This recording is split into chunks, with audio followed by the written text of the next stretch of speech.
राजकीय द्वेषातून पुण्यश्लोक अहिल्यादेवी होळकर विद्यापीठ स्मारक समितीचे सदस्य आणि भाजप आमदार गोपीचंद पडळकर यांचे समर्थक शरणू हांडे यांचं अपहरण केल्याची घटना समोर आली आहे। अक्कलकोट रोडवरील साईनगर इथं गुरुवारी संध्याकाळी 4:30च्या सुमारास हा प्रकार घडला। घटनेची माहिती मिळताच पोलिसांनी पाठलाग करत आरोपींचा शोध घेतलाय। यावेळी कर्नाटकातील झळकी इथून 11 वाजता आरोपींना सोलापुरात आणण्यात आलं। या प्रकरणी अमित सुरवसे याच्यासह 4घांना ताब्यात घेण्यात आलं आहे। दरम्यान भाजप आमदार गोपीचंद पडळकर यांनी आज शरणू हांडे यांची रुग्णालयात जाऊन भेट घेतली। यावेळी हांडे यांनी आपल्यासोबत घडलेला सर्व प्रकार सांगितला। अपहरणकर्त्यांनी गाडीत हातपाय बांधून तसंच हॉकी स्टिकनं मारहाण करण्यात आली असं हांडे म्हणाले। यावेळी आमदार पडळकर यांनी माध्यमांशी बोलताना या अपहरण आणि मारहाणीचे सूत्रधार आमदार रोहित पवार असल्याचा आरोप केलाय। काही महिन्यांपूर्वी झालेल्या मारहाणीचा बदला घेण्यासाठी हे अपहरण करण्यात आलं होतं असा आरोपही पडळकरांनी केलाय। त्याच वेळेस जर हे गुन्हे वगैरे आपल्या शहरावरती दाखल करायला पाहिजे। बघा, रोहित पवारांनी हे जे सुरुवात केली माझ्या गाडीवरती दगड टाकायची, हे प्लॅन कशासाठी केलं? रोहित पवारला यामध्ये पहिला आरोपी केला पाहिजे। पोलिसांना माझी नम्र विनंती आहे, या सगळ्या विषयाचा मास्टरमाइंड रोहित पवार आहे। तेव्हा सत्ता होती त्यांची आणि त्यांना वाटत आमची सत्ता कधीच जाणार नाही, ते असे एकदम असे बेधुंद झाले होते। रोहित पवार या सगळ्या प्रकरणाचा मास्टरमाइंड आहे। 2021च्या 307चं कलम दाखल करून रोहित पवारला नंबर 1चा आरोपी करावा आणि महादेव देवकातेचं स्टेटमेंट घ्यावं। महादेव देवकाते ज्याच्या छातीवरती शरद पवारांचा टॅटू आहे, तो काय मी बोलवलेला कार्यकर्ता नाही, तो आमचा कार्यकर्ता नाही, पण त्याला हे सगळं प्रकरण कळाल्यानंतर तो मला पिंपरी चिंचवडला भेटायला आला की असं असं झालंय, मी तुमच्या सोबत मला काहीतरी बोलायचं आहे। मी आल्यानंतर बघितलं तर छाती उघडून दाखवली। अरे म्हणलं हे कसं काय येतं? तर म्हणलं मी त्यांचा एकदम कट्टर फॅन होतो। मग म्हणलं काय भेटायचं आहे, काय कारण आहे? तर असं तुमच्या बाबतीमध्ये तुमच्यावरती हल्ला करणं, दगडफेक करणं, याचं सगळं प्लॅनिंग रोहित पवारनं केलाय। आता जो माणूस छातीवरती टॅटू त्याचं स्टेटमेंट घ्या ना आणि रोहित पवारला 2021च्या प्रकरणामध्ये आरोपी करा, त्याच्यावरती 307चा गुन्हा दाखल करा। तो जो चेहरा दाखवतोय महाराष्ट्राला, तो चेहरा किती कावंडलेला आहे हे लोकांना कळू द्या, एकदा अधिकृतपणे कळू द्या। माननीय ग्रामविकास मंत्री जयाभाऊ गोरे यांच्या प्रकरणामध्ये हे सगळे पुढे आले। यांनी कुणाला फोन केले, कसं प्रकरणाचा प्लॅन केला।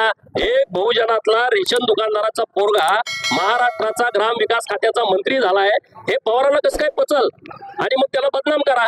यांची राजकारणाची पद्धत ही आहे। एक तर तुम्ही तो शरण येतोय का बघा, शरण नाही आला तर त्याला पोलिसांच्या मार्फत खोट्या केसेस घाला, त्याला जेलमध्ये टाका, त्याला भीती दाखवा। त्यातून शरण नाही आला तर त्याला बदनाम करा, समाजामध्ये त्याची प्रतिमा मलिन झाली पाहिजे। असले उद्योग या लोकांचे आहेत। त्यामुळं महाराष्ट्राच्या मुख्यमंत्री महोदयांनी सभागृहात ती माहिती सांगितली, ते रेकॉर्डवरती आलेलं आहे। याही प्रकरणामध्ये त्यांचा संबंध आहे, त्याशिवाय हे धाडस करू शकत नाहीत। तुम्ही जर ही सुरुवात केली नसती आणि तेव्हा तुम्ही सत्कार करता या लोकांचा। आता मी व्हिडिओ तुम्हाला ऐकून दाखवला, रोहित पवारांचा वाघ आला म्हणताय, म्हणजे काय? माझ्या गाडीवरती दगड टाकला म्हणून तो वाघ झाला, म्हणजे तुमचं या गोष्टीला समर्थन आहे। आणि आम्ही कुठं काय बोललो? मग कायदा, मग संस्कृती, महाराष्ट्राची लोकशाही, मग फुले, शाहू, आंबेडकर, हे जे सगळं थोतांडपणा तुमचा आहे ना, हा सगळा लोकांना माहित आहे। आणि आम्ही अशी काय तुम्ही प्रकरण केली म्हणून आम्ही शांत बसेल अशी परिस्थिती नाही। आम्ही पूर्ण ताकदीनं, पूर्ण क्षमतेनं तुमच्या या चुकीच्या विचाराच्या विरोधामध्ये महाराष्ट्रामध्ये आम्ही भूमिका मांडत आहोत। कुणाला नाही, पोलीस व्यवस्थितपणे याच्या मुळापर्यंत जातील। पोलीस या सगळ्या प्रकरणाचा मोक्ष करतील आणि जे जे कुणी असतील, रोहित पवार मी आरोप केलाय का? नाही, तुम्ही समोर बघितलं की काय झालंय। महादेव देवकाते कोणाचा कार्यकर्ता आहे? त्यांचा मूळ कार्यकर्ता आहे। तो सांगतोय की तुमच्या गाडीवरती दगड टाकायचं प्लॅनिंग मी केलंय। आणि जर माझ्या गाडीवरती दगड टाकायचं प्लॅनिंग रोहित पवार करत असेल महादेव देवकातेच्या म्हणण्यानुसार, तर शरणू हांडेला मारहाण करण्याचं प्रकरण तेच करू शकतात, त्याशिवाय पुण्याची पोरं कशी काय येऊ शकतील? आणि म्हणून या सगळ्या प्रकरणात पोलिसांच्या वरती आमचा विश्वास आहे, कायद्यावरती आमचा विश्वास आहे। आणि नक्की यातून लोकांच्या समोर जे मूळ आरोपी आहेत, जे प्लॅन करणारी लोक आहेत, ते सगळे लोक पुढे येतील। पुढं करणं, प्रशासनाला पुढं करणं, वेगवेगळ्या खोट्या केसेस घालणं, यात तुम्ही सगळे माहीर आहात। परंतु जर तुम्हाला असं काही करायचं असेल तर नक्की तुम्ही मला सांगा, मी तिकडे येतो।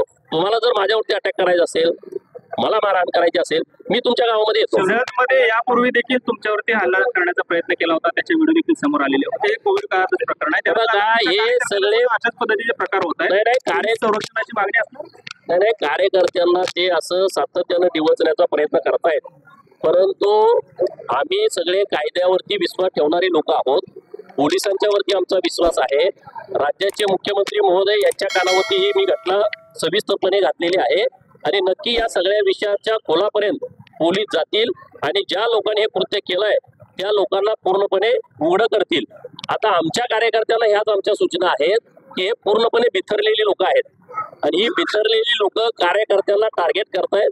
आपण सगळ्यांनी सावधपणे आपण सगळ्यांनी राहावं हेच आपल्या तुम्ही कोणाकोणाला संरक्षण देणार? रोहित पवार कार्यकर्त्यांची संख्या हजारोच्या पटीत आहे, तर तुम्ही पोलीस एवढ्या लोकांना संरक्षण कसं देणार? परंतु आमच्या कार्यकर्त्यांना विनंती आहे की आपण सगळे काळजीपूर्वक काम करणे आवश्यक आहे. पवार या प्रकरणात असं म्हणत आहेत की यामध्ये कोणालाही गोवण्याचा प्रकार होऊ नये, जे सत्य आहे मुळात कायदा कोणी हातात घेऊ नये याचं आम्ही समर्थन करतो. मात्र कोणाला अरे, माझ्या गाडीवरती दगड टाकल्यानंतर तुम्ही सत्कार केला, हे कुठल्या कायद्याचं समर्थन होतं? कुठला कायदा तुम्ही मानत होता? त्यांनी ओळख करून दिली, हा गोपीचंद पडळकरच्या गाडीवरती दगड टाकणारा. दाखवा सर आवाज. रोहित पवारचा वाघ आहे मध्ये.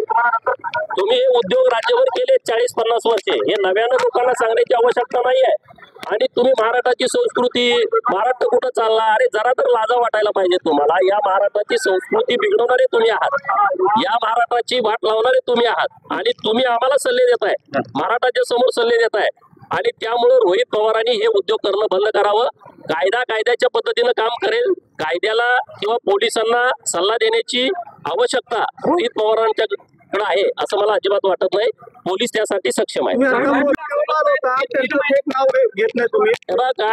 आता तुम्ही ऐकलं ते शर्मूचं म्हणणं असं आहे की गाडीतील लोक म्हणली रोहित पवाराला कॉल करा.